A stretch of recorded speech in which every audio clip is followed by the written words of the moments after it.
Hi everybody, Russ on the West Ham Network. Hope you are all safe and well. Happy Friday, another week. Congratulations. Hope you're enjoying the clement weather we're having in the UK as well, for those of us who are in the UK. And today I bring you the 25th, Friday the 25th edition of Hammers Headlines, brought to you in association with KUMB.com, where we bring you, look at all the news that affected West Ham the last 24 hours or so and present the headlines back to you. No transfer rumours this week. Today, rather, we had transfer rumours yesterday, a whole show dedicated to it, so check it out. But I bring with you three stories to do with the current squad. And the first one is around this gentleman and new contract talks. Thomas Soucek. West Ham apparently wanting to sign him onto a new 4-year deal, and that's according to several sources. And the Irons, that's about England, that's later on. The Irons are ready to launch new talks with Soucek after several rounds of unsuccessful talks have occurred in the last sort of year or so.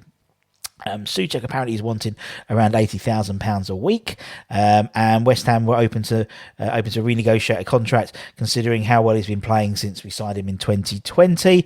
The last round of talks broke down as the club were unwilling to match his wage demands, but his agents agreed to resume discussions in the summer. He has a contract with us until the summer of 2024, so obviously West Ham are hoping to come up with some agreement with his representatives, hopefully by the end of the season, which would be great news for the end of the season. And actually, coincidentally, Moyes was talking to The Athletic recently and said how much influence Thomas Soucek and Vladimir Coufal had on this sort of new mentality that we're seeing at West Ham. And in fact, he said sometimes we literally have to chain the gates at the training ground to stop Soucek and Coufal going to training at night, apparently.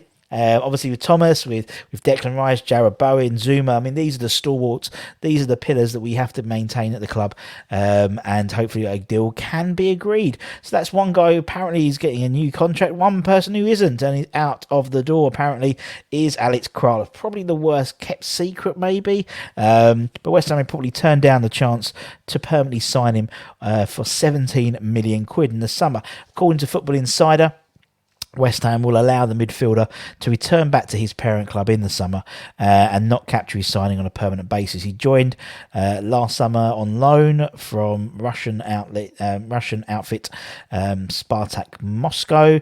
He's had a very difficult spell in East London, to be honest, having featured just 6 times across all competitions.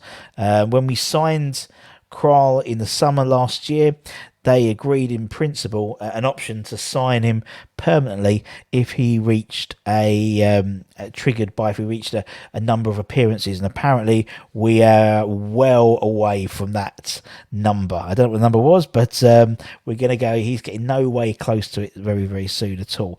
However, it's claimed that Kral is nowhere close to reaching that, and we have no intention to make the move permanently either.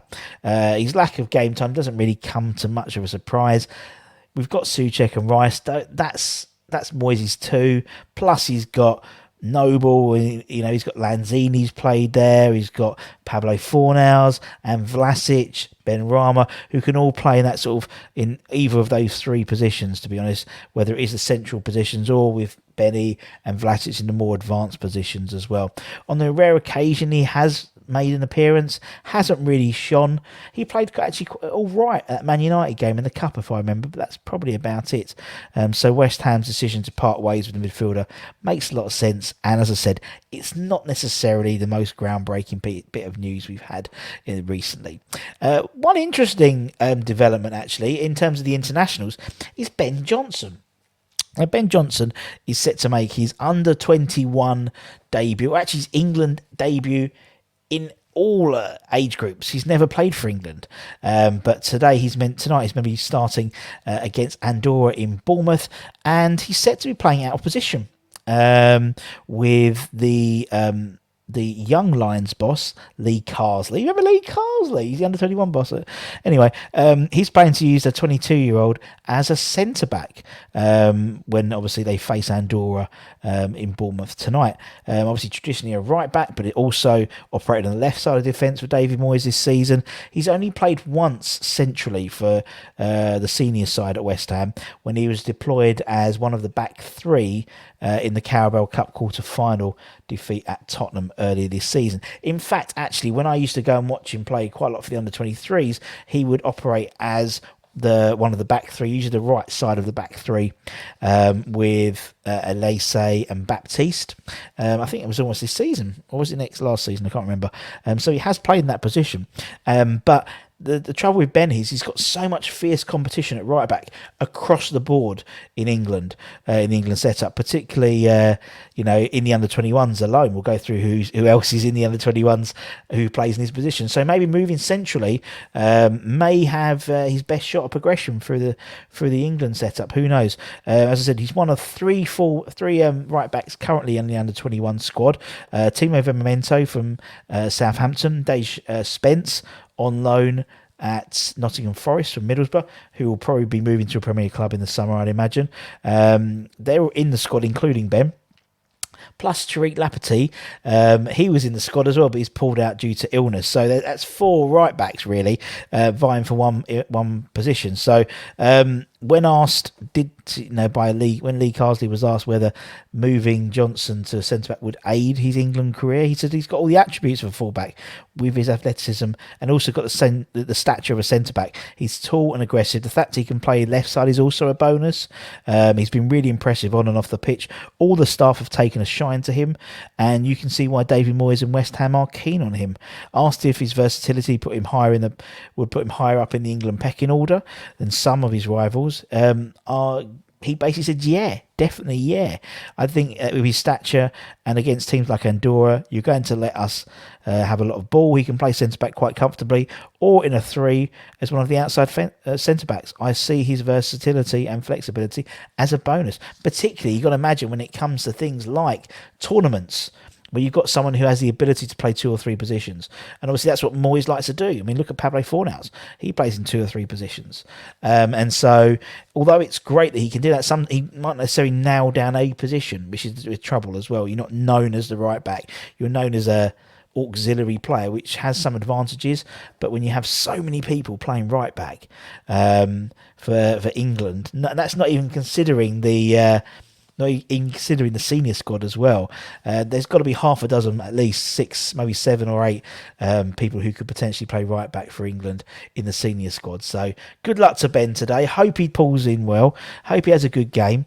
And maybe it gives Moyes another option as well, doesn't it? If he's playing centre-back, that's another centre-back option, potentially. Particularly with Soufal, on the grass very soon, hopefully.